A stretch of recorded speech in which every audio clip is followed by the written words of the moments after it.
श्रीमद् भागवत गीता के प्रथम अध्याय में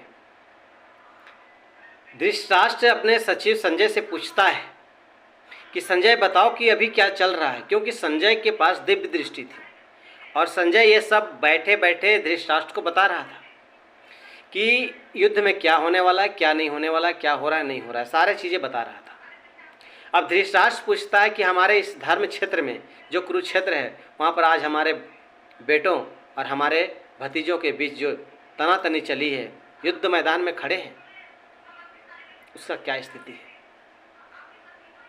यहाँ पर देखिए, हमारे जीवन में भी हम धृतराष्ट्र बन जाते हैं कभी कभी अपने पुत्र मोह।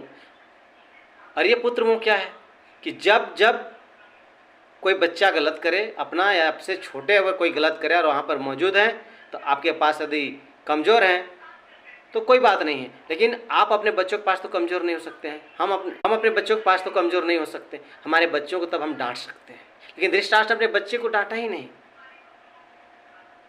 अंधा बना रहा। और उसी अंधा का परिणाम हुआ कि कुरुक्षेत्र में उसके अपने ही दोनों कटने के लिए तैयार हैं। अगर यहाँ पर हमारे अंदर भी धृतराष्ट्र बैठा हुआ है, गीता से हमें यह भी शिक्षा लेना चाहिए कि हमारे अंदर धृतराष्ट्र बैठा हुआ है।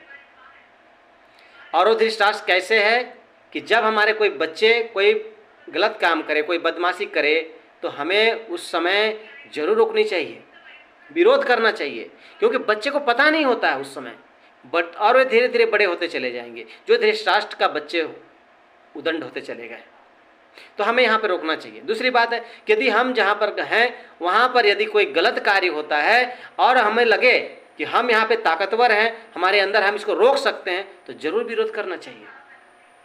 और लगे कि हम अगर इसका विरोध करें और हमें ज़्यादा हानि हो जाए, हम कमज़ोर पड़ जाएंगे, तो भगवान भरोसे छोड़ दें कि भगवान समझे, क्योंकि हमको यहाँ पर विवाद नहीं करना। लेकिन जहाँ जहाँ भी यदि लगे कि हमें यहाँ पर रोकना चाहिए, तो वैसे परिस्थिति में हमें ज़रूर एक बार टोकना चाहिए, क्योंकि भगवान ने हमें परीक्षा के लिए शायद ऐसा किया होगा। तो जब वहाँ पर ताकत हमें ज़्यादा लगे तो हमें ज़रूर टोकना चाहिए, क्योंकि बुराई को यदि विरोध ना किया जाए तो हम भी एक दिन बुरे हो सकते हैं। क्योंकि भगवान हमें इतना ताकत दिया कि हमें डरने की जरूरत ही नहीं है। कौन क्या कर सकता है, क्योंकि वो परमपिता हमारे साथ है। और जब तक भगवान हमारे साथ रहेंगे ना, धरती की कोई ताकत कोई बाल बांका नहीं कर पाएगा। प्रयास करता है, क्योंकि सारा सृष्टि का रचना उस परमपिता पर है।